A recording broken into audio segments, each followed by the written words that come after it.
Hey guys, how's everybody doing on this Sunday afternoon? ¿Cómo están? Bueno, ya vamos a empezar este live session. Today's live session is in English. As you know, we do these live sessions every day. It can be that in the days or weeks ahead, we will do them with slightly less frequency. But so the concept is we invite interesting guests to talk about topics related to sustainability. In today's live session, we're going to be talking to Diana Pimentel, aka the Green Chef. She is a chef, a coach, and a sustainability advocate. And we're going to be talking about foods that help us boost the immune system. Entonces, para todo el mundo que habla español, esta live session será en inglés. Los siguientes live sessions vamos a tener también en español y en inglés también. Pero de cualquier forma, siempre pueden encontrar todos los recursos en nuestro sitio web, unavanaverde.com/blog, donde vamos a subir todos los live sessions y los recursos, enlaces, documentos, etc. All right, let me invite Diana and let's get this thing started. Hello, Diana. How are you? Hello, hello. Good, and you? Oh, good. Oh, good. Good to see you. Likewise, likewise. How's the quarantine treating you? Well, I mean, what can I say? It's been good. It's been good. I've been very, very productive. I've just stayed optimistic and making the most of this, you know.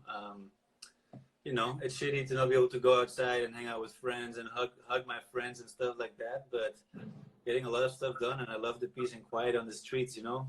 I know. I feel the same way. I've been optimistic and staying in the positive side and getting things done. And I'm actually pretty excited for our Mother Earth. She's breathing, and I'm excited how she's going to be looking after these 2 months. So yeah, 2 months, and who knows longer, because really we don't know how long this is going to take. It may be a while. So yeah, that's true. So meanwhile, let's just make the best of it. I like the fact that we have so many now. I think we have our agenda overbooked now with things to do, actually.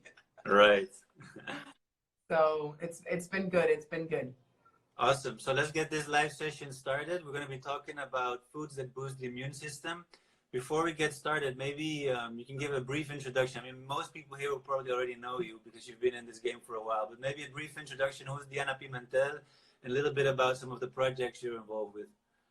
Well, my name is Diana Pimentel, and like you say, AKA, I'm also known as La Green Chef. And basically what I do is I teach people, or I educate people on how to improve their food choices. And by doing so, they can mitigate climate change, they can reduce, contamination and pollution, they can regenerate their health just by, opting to be more conscious and more responsible while choosing their food. I asked you earlier if you know about this book called Food Fix, because it totally emphasizes on everything and how everything that I'm an advocate for, and how the food is completely related to our health, our economic system, our agricultural system. It's completely connected to everything. So by making better food choices, we can improve so many things in our lives. And we're gonna, today talk about our health, but environmentally speaking, it's like awesome choice to be more conscious and responsible. Yeah, absolutely. I think we again. No, Franklin is asking for the name of the book. It's called Food Fix by Dr. Hyman. You can find it on Amazon. It's an awesome book, and it basically states everything that I talk about and that I've been talking about for these past 7 years. And I'm so grateful that Dr. Hyman finally, he's a sustainability advocate as well through food, and is making a statement. So yeah, read it. Food Fix, yeah.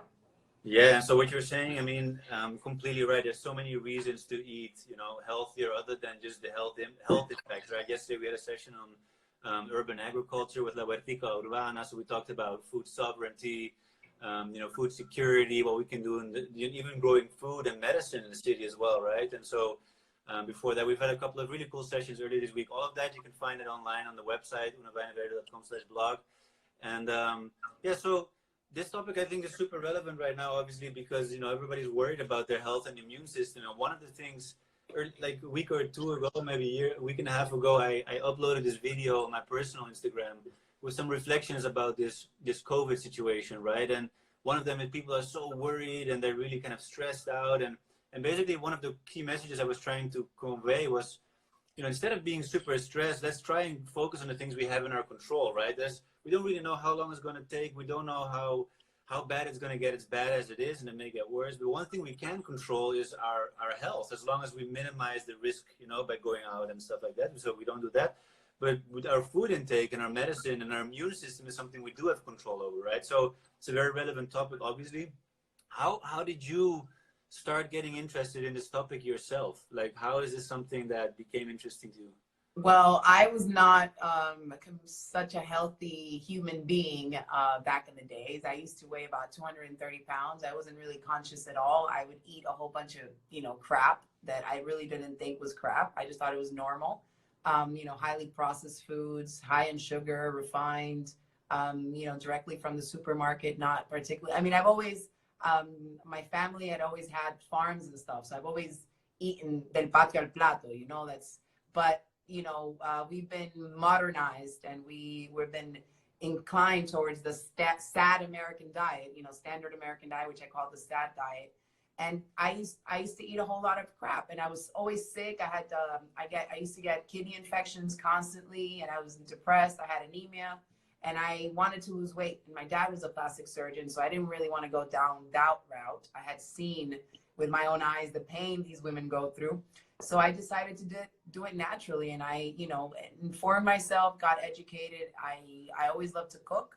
So I went to cooking school, and after that, I started applying some, I'd say the famous detoxing diets that you kind of eliminate or substitute. You don't eat any milk or cheese, and you don't eat meat. You don't eat processed foods. You cut down on sugars. You cut down on refined products. You cut down on, processed oils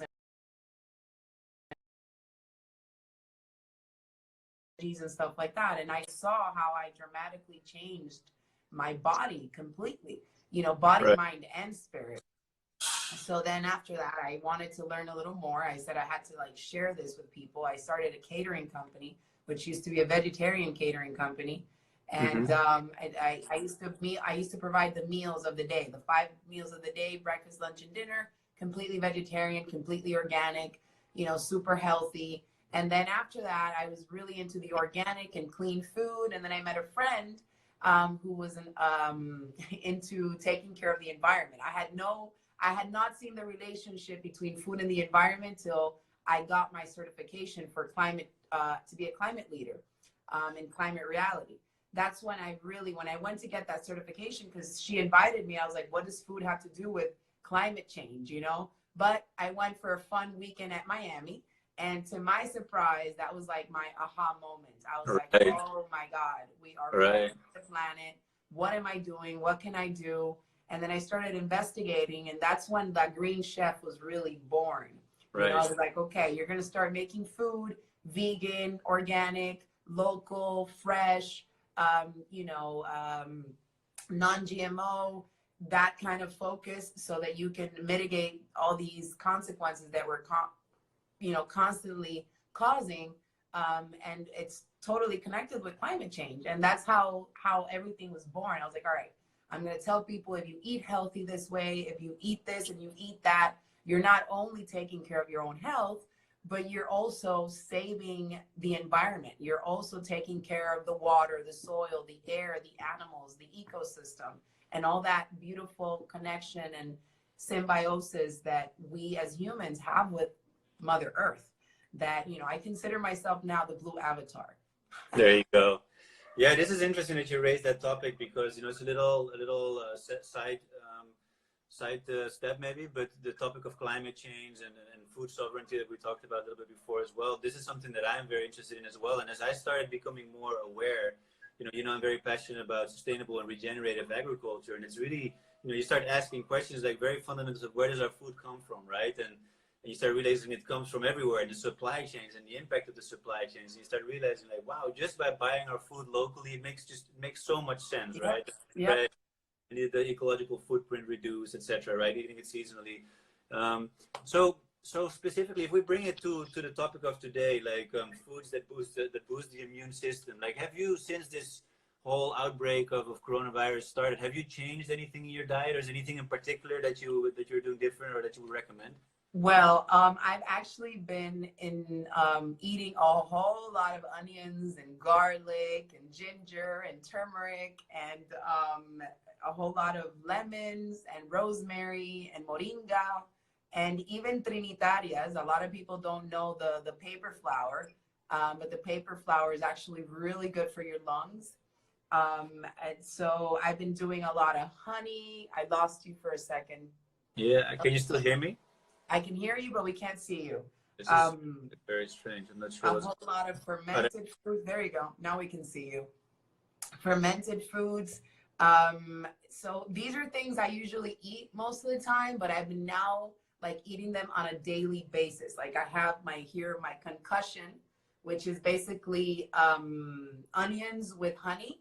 And I just basically let that sit there for forever, and I put it in the fridge, and the juices of the onions mixed with the honey, it's really good for boosting your immune system. I have my ginger, which Nice. I preserve it better in water.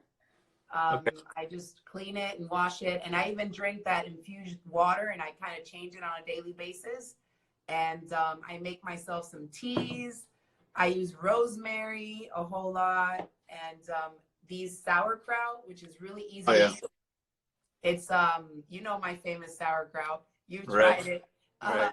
It's real easy. It's repollo with salt, and I put a little bit of cayenne pepper or sriracha, and that also helps you boost your immune system. Basically, what we want to keep them live, vitamins, minerals, antioxidants, live bacteria to help with that gut health.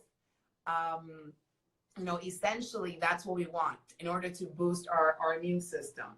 A whole lot of lemons and mandarins. What else have I? The garlic, not cooked, raw. What I do is I put it inside olive oil, extra virgin olive oil, and I cut a bunch of pieces of garlic and I put it there. And every day I have like a spoonful of that. I don't usually do that. These are things that I'm honestly like doing more now because I want to make sure that my immune system and that, you know, it's in check. A lot of water with lemon, or water with vinegar, with apple cider vinegar. Right. Raw apple cider vinegar. Right. What else? So before you continue this, because I find it super interesting, but I think it's interesting to go a little bit into some of the properties of each. Was that? Or is it Trinitaria? Or? Yeah, these are the Trinitarias. Exactly. So just, I think in a moment what we can do maybe is to go into some of the properties of some of the ingredients that you just mentioned, like why are they so interesting to eat? But before that, I want to make a little step back. One of the things that you mentioned is, you know, the importance of feeding our gut, right? And this is a topic that interests me a lot. This is has everything to do with the human microbiome, and basically the fact that a lot of the food that we take in, we actually don't have the enzymes. Our body itself does not have the enzymes to digest it and to make the nutrients bioavailable to us, right?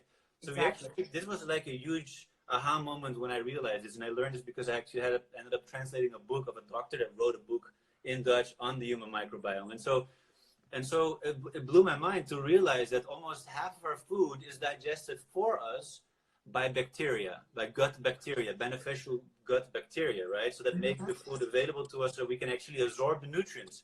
If we don't, and so one thing that we tend to forget in the modern diet, the typical modern diet, which is very rich in starch and carbohydrates and bad fats and sugars, is that we don't feed these beneficial bacteria basically that help us actually keep our gut healthy, you know? And so this is really, really big. So it's not just about feeding us, but actually feeding the bacteria that make the food, part of our food, available to us, right? Yeah. And so for that, we know we need prebiotic food, right? So that would be certain, like greens are excellent for that, actually, from what I understand, like different types of lettuces, dark green leaves, for example. And it's really amazing because when you talk about immune system, like the gut, where the food is absorbed into our system, let's say, there's a lining, right?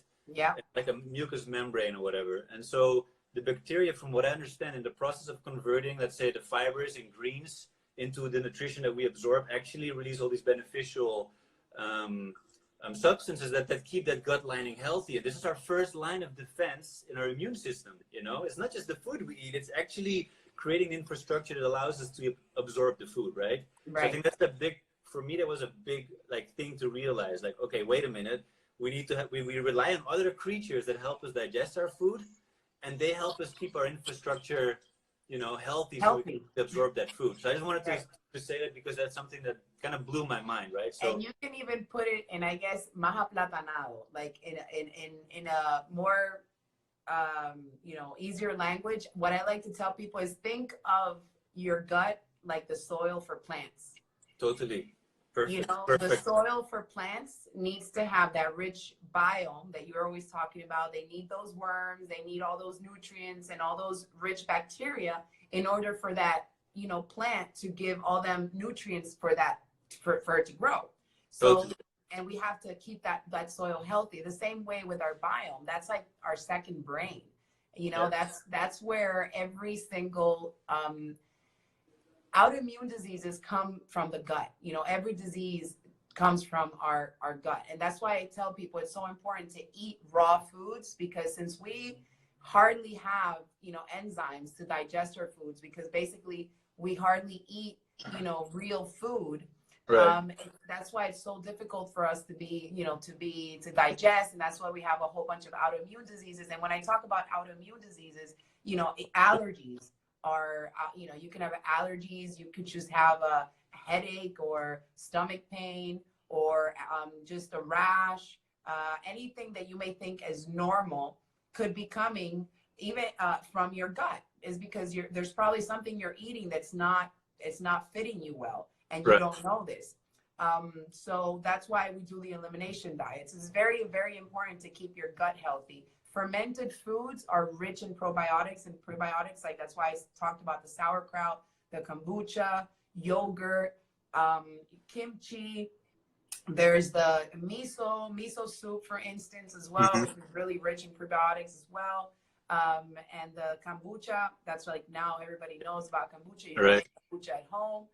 You can buy the SCOBY online or ask one of your friends who has kombucha to provide you some. Or and I think there's like a Dominican company that makes kombucha and that sells them as well. There's a couple. There's a couple Dominican companies. There's Brenda and there's Corpo Natura. There's a few. So those are that's actually really, really good to keep your microbiome healthy. And it's very important because, como dice el dominicano, el mal comido no piensa. That's true.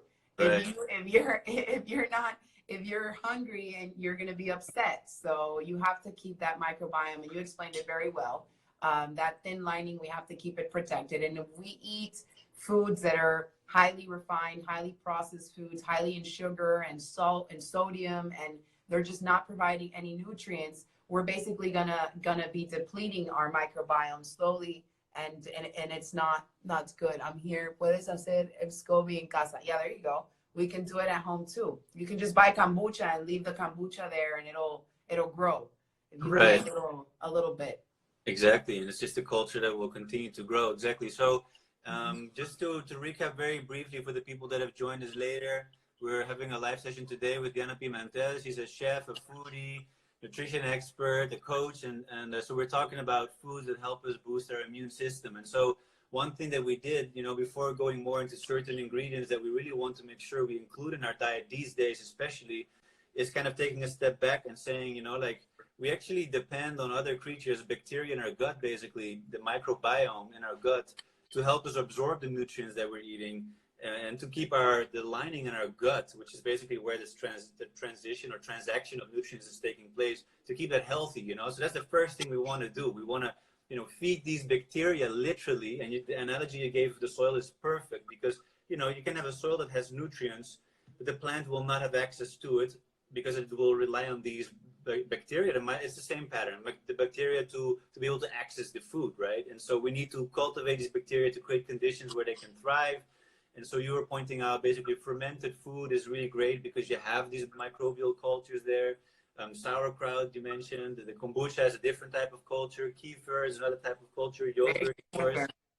And then, of course, there's prebiotic foods, which are the foods that actually feed these bacteria, right? And so leafy greens. Exactly. What was that? Leafy greens. Exactly. Leafy greens. Are there any other ones that you can come up with that are prebiotics, so to feed the bacteria in our gut? Oh, well, not that I can. But mostly leafy Spinach, greens, yeah. kale, Right. mostly that, and lechosa was papaya. It's actually really rich in enzymes. It's really Right. good for your digestive system as well. Right. What else? What else? What else? What else that I can think of? I think that's like a big group right there, the leafy greens, essentially for the people to take home. Like that's like. You can also, I mean, there's people that might not like to eat these foods. They also come in a pill or like vegan pills. You can get probiotics and probiotics. You can also get enzymes. For those of us that are like, oh, but I don't like eating leafy greens or whatnot, there's no excuse. We have to keep that microbiome healthy, and there's supplements out there that are actually really good that can help you with that. So if you don't like leafy greens, that's not an excuse not to get your enzymes and your probiotics. Right. Although, of course, I mean, where possible, let's try and get these, of course, probiotics and enzymes from natural sources if we can, right? So that is the best possible place to get them from, but just in case. Right, exactly. And so earlier on, you mentioned like the whole list of different kind of. I guess we can divide them in different groups, right? You mentioned like the garlics and the onions, etc., right? Which are, I guess, interesting because they're very strong antibiotics, natural antibiotics, right? Yeah, and antibacterial, antiviral. Exactly. You know, the turmeric and the ginger, they're right. Both super anti-inflammatory, and they're right. awesome to help us reduce they're analgesic, they're antibacterial, antiviral, they're cancer, anti-cancerígenos. They're very, very, very good. And the garlic and the onion as well. They're antibacterial, antiviral. They're actually really, really good. The Trinitaria, which is the paper flower, it works. It's un antihistamínico. It's como de for your lungs. It also treats fever. It relieves fever, believe it or not. The Trinitaria, which is the one I showed earlier, which is this one. They come in different colors. So how would you prepare that one, for example, the Trinitaria? What part of the Trinitaria would you use? You would use the flower. You can use the flower and the leaves, and you basically just put it in the tea. It's just basically you boil some water, and then you just drink the infusion of it. Amazing. Same thing with the moringa, which is... Yeah, the moringa, I wanted to hook to that because you mentioned something about there you go, you got some leaves, I love it. Yeah, Moringa is one of my all-time favorite trees for many, many reasons I won't go into right now, but it's like a natural pharmacy, basically. It is. So the beauty, actually, when I had a conversation with my friend Benjam earlier this week, who was the guy that got me into moringa maybe 6 years ago, and he has a company called Moringaya that actually specializes in moringa products. He shared an article with me that was written 10 years ago. It has nothing to do with COVID, but basically it shows that the moringa the seed kernel, so the inside of the seed, you can crush it and make a powder, and it has very strong anti-asthmatic, exactly. So that if you would break those open, so you'll find the seeds in there. Awesome, I love that you have that. And so those seeds, you can actually peel them, and there's like an even smaller seed core, like a kernel in there. And so that you could grind up, and it has very strong anti-asthmatic properties, which in the whole framework of this COVID thing is quite interesting. So people can gasp less for air, and like it's amazing. So I'll share that article in the links that we upload to the blog, because that was pretty significant. Exactly. So you could actually crush that. It's a bit hard. You could eat it like that too, but you could crush it. There's a hard peel inside. You'll find a small kernel. And so that has very strong anti-asthmatic properties. And I was so impressed. I think in the light of what's going on right now with COVID-19, that's very, very interesting. And so that's just the seed. But going into some of the properties of the moringa leaf and the flowers, there you go. So the moringa leaves, so that's the kernel, exactly. So you can grind it up and turn it into like a flower, basically, right? A ground seed. Awesome. And that you could mix it in water and drink it, and it has anti-asthmatic properties. That's great. And so the leaves are amazing. High levels of vitamin A, vitamin C. This is another thing we're looking for. Like protein. It has vitamin B, vitamin 2, vitamin A, magnesium. I mean, it's like a superfood. Exactly. And then the flowers, which are even separate, the white flowers are very good anti-flu, basically antigripal, as I say in Spanish.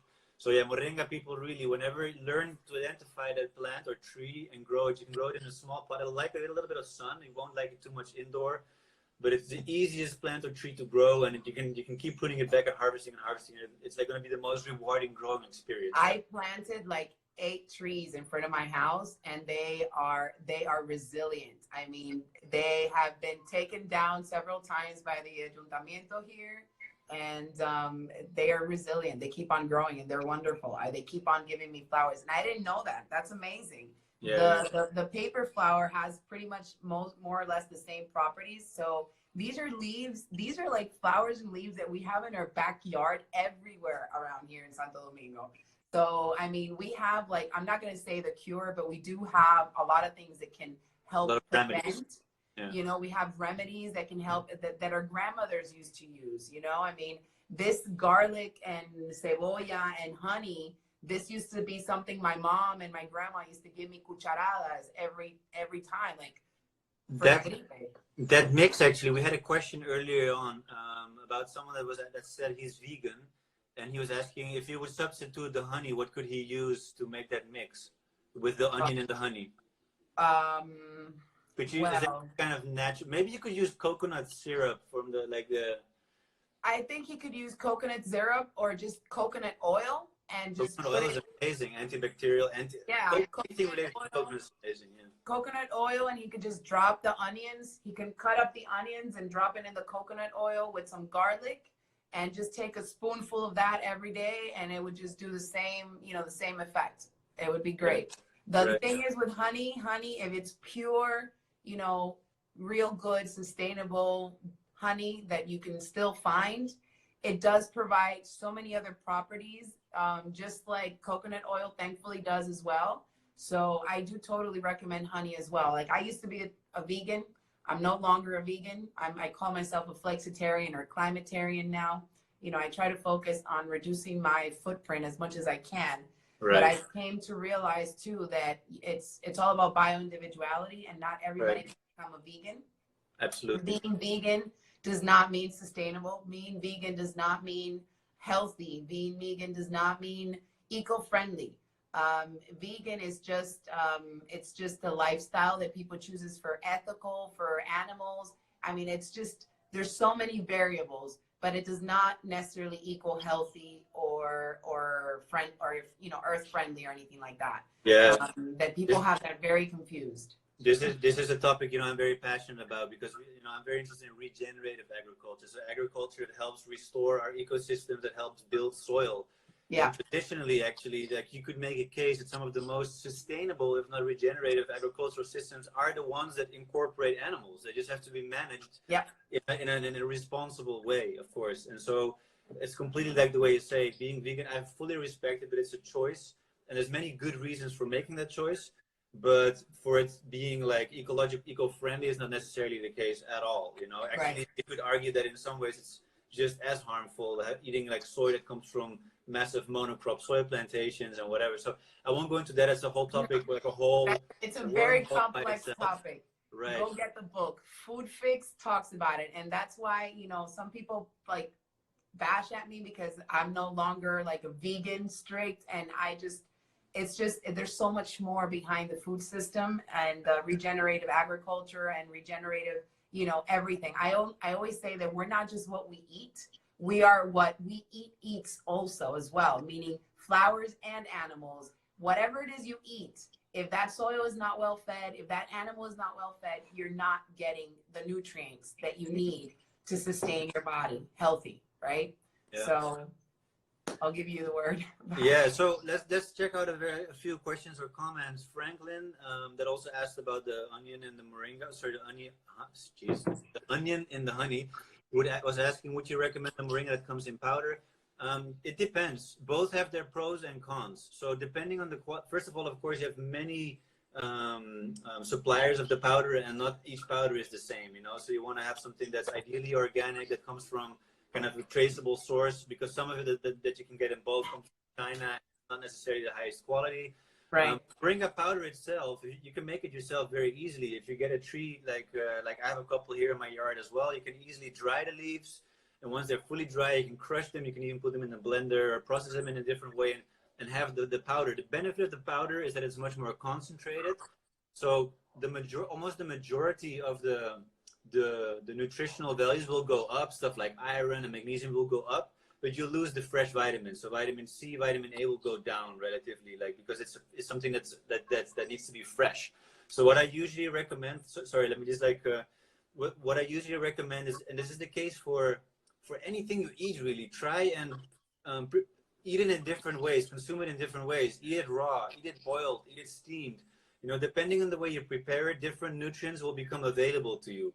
You know, certain things only become available to you once you've cooked the leaf for 5 or 10 minutes, like a spinach maybe, you know. So, and so again, eat the leaves fresh every now and then so you get that boost of vitamin C. So I would say, absolutely, I do recommend eating the moringa in powder, but just as a small supplement and check the sources. But also definitely make sure to eat it fresh, have it in the tea, to boil it, so that you get all these different properties that that are not just available when you have it as a powder, basically.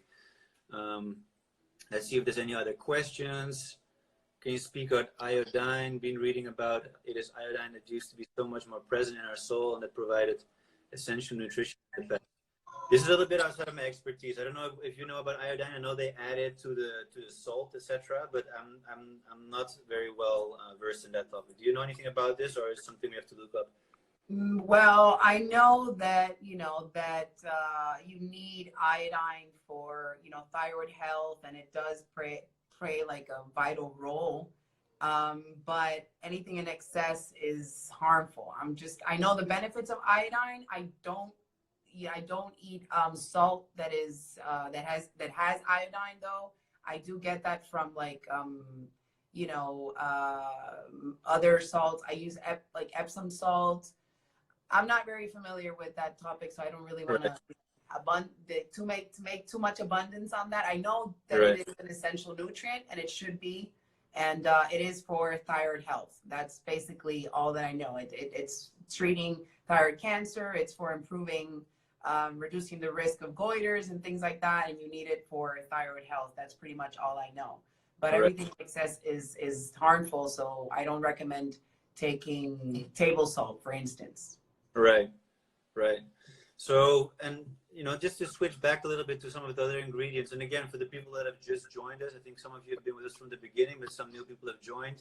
We're talking about foods that boost the immune system. We talked a little bit about the human microbiome and the importance of kind of preparing the conditions that we can actually absorb our food, which is feeding the gut bacteria that help us break down some of our food and make it bioavailable, and make sure this gut lining, which is really our first line of defense in our immune system, is healthy. We talked about prebiotic foods, so that's food that helps feed the bacteria and maintain their cultures basically healthy. Probiotics, which is kind of full with microbial life already. So we're talking about kombucha, we're talking about yogurt, kefir, etc. And then we're talking about different food groups that are either antibiotic, antiviral, anti-inflammatory. And so one of the things that I love about quite a few of the foods that we mentioned is that you can actually grow them yourselves quite easily, especially in the tropics. I mean, we're out in the tropics, of course. And so moringa is just incredibly easy. It's almost like it's basically invasive. If you don't control it, it can get out of control. But it's incredibly easy to grow, and it will grow in very poor soil. It doesn't need any maintenance or anything really. The same for example, ginger or curcuma, which is family of the ginger, right? I have a ginger right here. So if you guys ever get some ginger, I mean, ideally, again, you want to get it from sources where you know where it came from or organic. But here's a ginger right here, a rhizome. You can already see out of all of these little how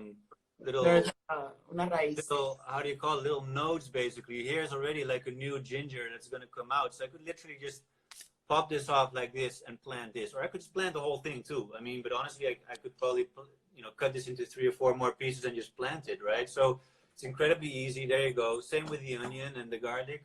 Yeah. I know that onion and garlic sometimes like a little bit of a cooler climate. In my experience, like ginger and turmeric is really, really, really easy.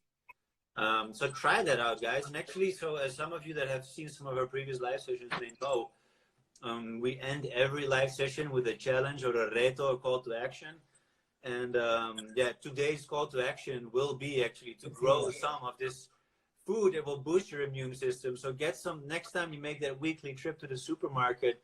Go get some ginger, you know, fresh looking ginger, so, or some curcuma, which looks like this, but it's orange on the inside, or maybe a garlic or an onion, depending Onion. where you are, and just chop it in a couple of pieces. Make sure there's a note on every one of the pieces and plant it and give it some time. Especially ginger and curcuma, you could grow it indoor in the shade. Another one that's very, very, very high in vitamin C is Pimiento Morrón. It's red bell pepper. I Very also high in have vitamin C. Yeah. Yeah, I have my seed here. I Awesome. have red bell peppers. I have papaya. I have the potatoes, like you say, these baby potatoes. They're gonna be born, so I'm gonna plant those too. And the bell peppers. Like whenever you have any food that has seeds, just save the seeds, dry them out, and then use this. Obviously, Chris is an expert in that. This is what I use. I'm not an expert in permaculture, totally but Yeah, exactly. That grow it.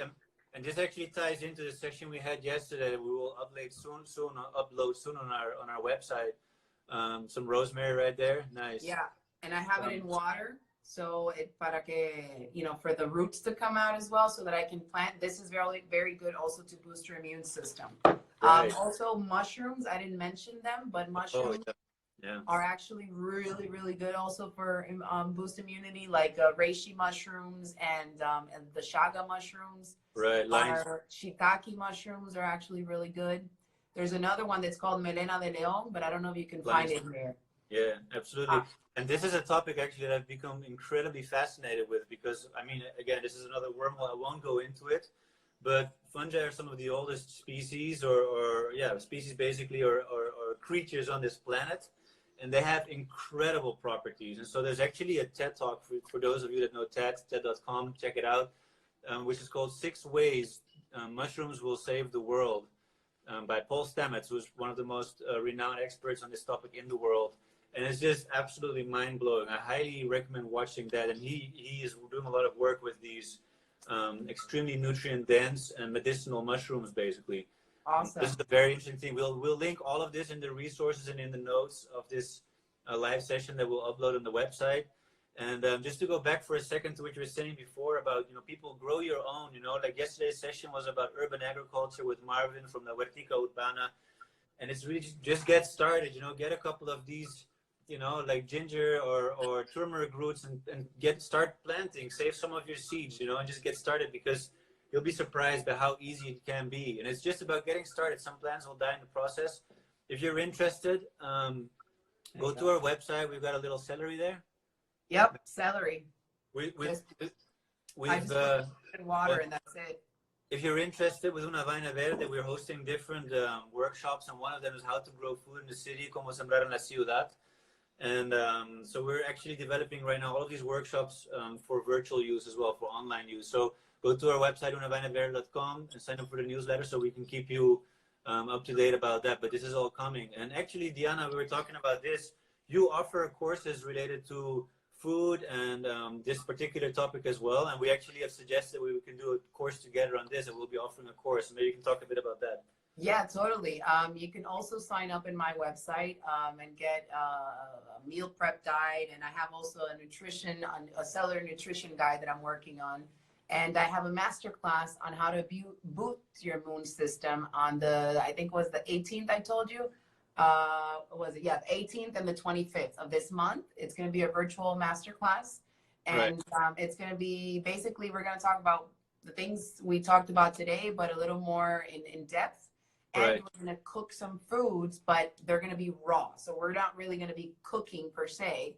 We're going to be making a whole lot of, raw dips and sauces and soups and drinks and teas and stuff that we can actually use all the ingredients that we mentioned here today in different ways in the kitchen and without taking up too much time. We can make up to we made 5, 6, 7 recipes in less than an hour. So that's going to be, you can, as long as you sign up on my website as well, lagreenchef.com, you subscribe to that and I'll send the information to whoever subscribes, or you can just follow me on Instagram and you'll get the information there if you're interested, just DM. So it's going to be fun. I hope that we also do some really good, awesome, great stuff. This whole virtual thing, I'm actually pretty excited. It's opened up a whole new world and we can get to a whole lot of people. Right. So this is, I'm looking at the good side and bright side of all of this. Yeah. Avocado seeds, guys. Yeah, there you go. Yeah. And it's the same for you. Came prepared, eh? You got a bunch of stuff there. Oh yeah, amazing! I love it. I'm just here with my ginger, like you told me to bring props. I got my props. No, I love it. I love it. So yeah, I think that like you say, we're the same. We're with regards to the situation, trying to do things virtually. We just see this as an opportunity. This is something we already had, in mind. The vision was always there because we want to reach as many of you as possible. And obviously online is where we can really scale our work, right? And so it's in a way, yeah, it's a bummer because on the one hand, right now we love the personal contact, and that gives a very different dynamic and a different dimension to these workshops. But there's a lot we can do, And so all of our workshops have a theoretical component and a practical component. But a lot of these practical components, when well prepared, we can totally do them at home with guidance from like remote guidance, right? So. Super exciting to hear that you're working on that these workshops are happening, and that we're gonna soon announce a collaboration as well that we're gonna be doing together. So I don't know if there's any more questions that we can go over. I see Alex is asking, how about colloidal silver? Honestly, Alex, I would not know. I know it's a supplement that they use to boost the immune system, so I'm not sure if that's something that you could find naturally in food. I don't know. I know the times that I've had people drink it and I've tried it, it actually comes as a supplement that you actually buy. I don't think it's naturally, I don't think you can find it like a natural source. You have to extract it. I do know it works for, it's antifungal, right. It has antifungal properties and whatnot, but I believe you have to purchase it. It's not something you can find out of just nature right up. Right. Makes sense. So let's see where we are. Like I think we went over a lot today already in this live session. If we would bring it down, I always like to kind of have a takeaway message, for the viewers. What can they do at home? If you would give like one very kind of straight up simple recommendation, what would you recommend people to do right now in terms of a food or food groups or something they can do with nutrition that would help boost their immune system?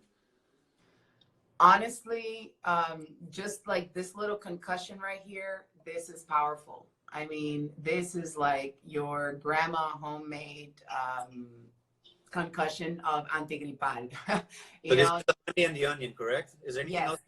Yeah, honey and onion, and you add that garlic, the raw garlic in there as well. And if you have bee pollen or propóleo, if you're vegan, then do the coconut oil.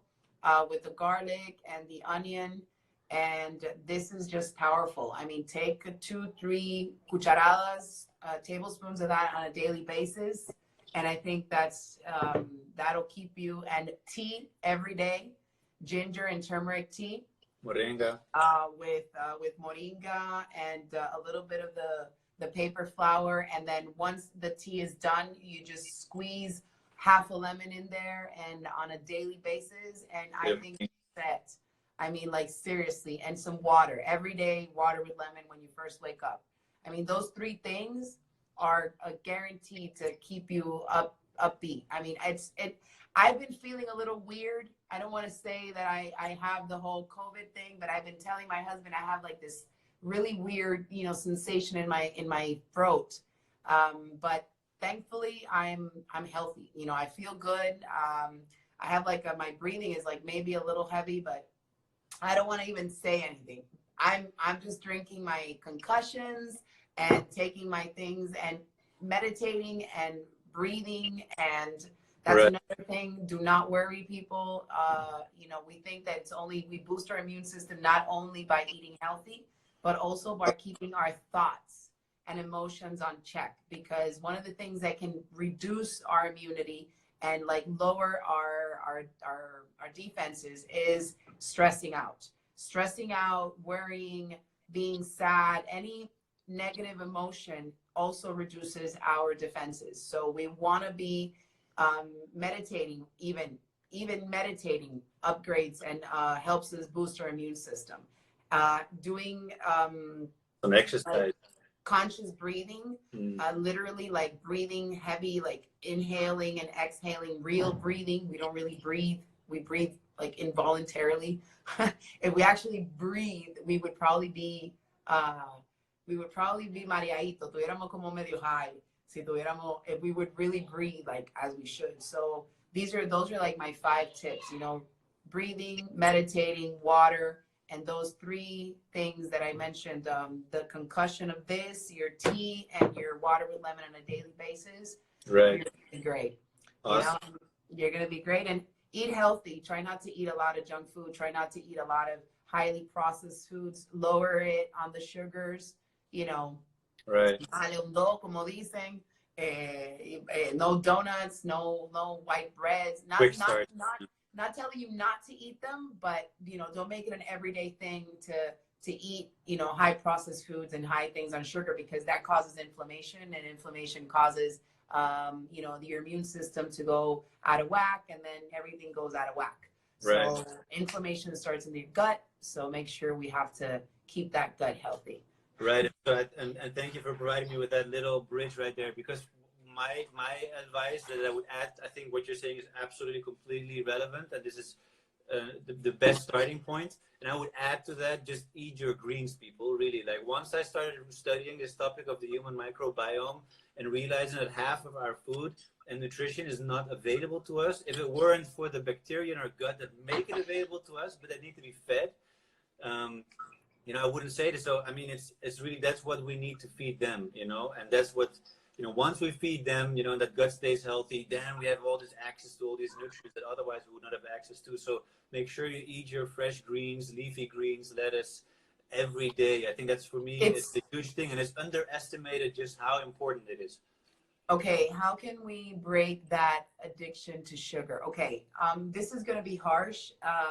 Sugar is just as addictive as cocaine. You know, a cocaine addict and a sugar addict, if I take you and we do an elimination diet or a substitution diet, which is what I like to call it, you'll probably have a withdrawal effect. You know, if I tell you no sugar for the next 2-3 weeks, you're going to have, the first 4 days are going to be like hell.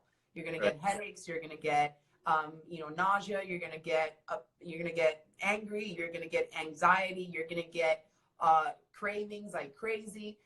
Once you get over those first 48, 72 hours, you're good. You're on safe mode, because your body's going to start detoxifying. That's the first thing we have to do. We have to detoxify the body in order for the body to basically breathe again. We have to, you know, reduce the inflammation in our cells in order for our nutrients to be able to be better absorbed. Like you said, Chris, if we, it's basically our, ¿cómo se dice eso? Soluble. We don't absorb the nutrients normally, because we are so inflamed and toxic within our bodies. So the best thing to do if you feel that you have not led a very healthy lifestyle is for you to start, you know, doing a detox diet, which is eliminating all those things that really, or substituting, I like to call it, because I don't want to create anxiety. Like if you eat a lot of cheese and milk, try to find a substitute for that milk and find a substitute for that cheese. You can easily find a whole lot of vegan cheeses, cashew cheeses out there that are really good.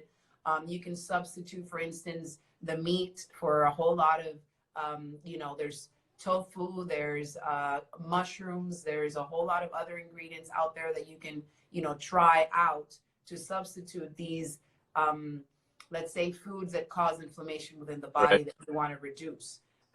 Once we do that, then when we start eating all the leafy greens and eating all these stuff that we recommend, your body's going to better absorb all those vital nutrients and minerals that, you know, and vitamins that the cells actually need in order to make their work that needs to be done within the body.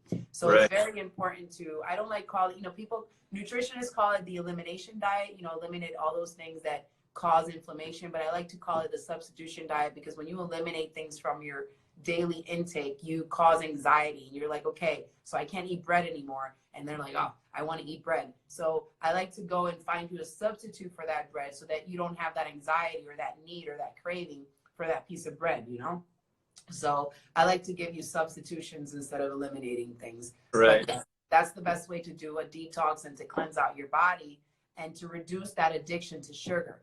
You can find substitutes to that sugar. For instance, you can find stevia, you can find erythritol, you can find honey, you can find coconut sugar, you can find monk fruit, you can find, there's just so many substitutes, sweet substitutes out there that there might not be like the greatest, that you might not like it immediately, but they will definitely do you much better than having a sugar addiction. So that is like my best consejo, advice, Right. for you to start reducing that sugar addiction. Try to find a substitute for that sugar. If you really like to have cupcakes, well, switch that sugar of brown sugar to coconut sugar, Right. or use honey instead, or use maple syrup, or and use a smaller portion. I think that's another thing as well, right? You have these like things that have the glycemic index, and certain ones that really are high glycemic, and the others are low glycemic, which basically means how much do they affect your blood sugars, right? And so I think one thing of these quick processed sugars is that they just give you this, it's literally like a fix. It just spikes your blood sugar for a moment. You're like full of energy, and then you have the inevitable crash, and so you need to have another fix again, right? And so I think one way as well of reducing that addiction is to, if you do have sugars, like have these replacements that have a lower glycemic index, like you mentioned, like coconut sugar, coconut syrup, for example, as well. Stevia and erythritol, they're both very low, zero. Right. And I would also say that I think fats are stigmatized, but good fats are a really good source of energy as well. And a much more gradual source of energy. So if you have your avocado, your aguacate, and coconut oil, different types of good fats, basically, that will be made available. Like the energy will be released slowly throughout your day. You're not going to have these massive peaks and then coming down again. It's going to be more gradual. You're going to have this energy. That's why the keto diet works so much, because it's based on on a heavy grease intake, on good grease, which is great. It feeds the body. It's really not bad at all. So coconut oil, avocados, macadamians, almonds, cashews, pistachios, a whole bunch of all these ingredients are really high in fat, and they're really, really good, and they'll keep you satiated for a longer period of time, like you said, Chris. So definitely those are ways to lower your sugar addiction, and if you need any help, we're here. Right. And then so I think one other topic that we haven't talked about at all, but which really would deserve its own kind of podcast or live session at some point, is the topic of intermittent fasting. I don't want to go too deep into it, but I do think for those people that are still here with us or that will watch this later, it's interesting to research.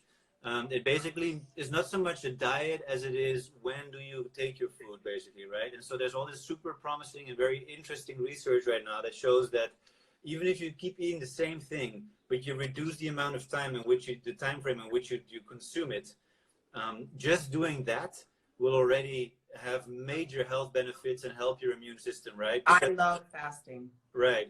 And so basically, in practice, what this means is that you would spend every day, let's say 11 or 12 hours, depending if you're a man or a woman, there's some details, or 14 hours even, where you don't eat at all. All you take in that time frame is maybe water or tea, but nothing else, right? And all your feeding is restricted to like 8 to 10 hours basically in the day. So let's say you have your first meal at 10 a.m. in the morning, your last meal would be at before 6 p.m. in the afternoon, right? And so and that kind of makes sense, evolutionarily speaking. Like our ancestors, I don't think they were eating the whole day, 6 hours per day. They went out hunting and they got their food and they were binging, and that was that. And so they basically would take all this food, get all these nutrients, but then their body and their gut had like 13, 14 hours to restore, right? It's like a highway. If it keeps being used all the time and it never, gets any maintenance, it just goes to shit, right? So we need to give it time to restore. And I think that's a very interesting topic to research. I will link to it in the notes of the talk. I don't think we should spend too much time on it right now, but I do think it's something that people should look into before we wrap up. Fasting is great. I recommend it. I've done up to about 85, almost 4 days of fasting, and it's worked great for me. I do a lot of intuitive eating. I only eat like 1 or 2 times a day, and it's worked out great for me. Because you give that time for your system to really digest your food. and you really have to do that. Before, I thought you had to eat 3-5 times a day, and you do not.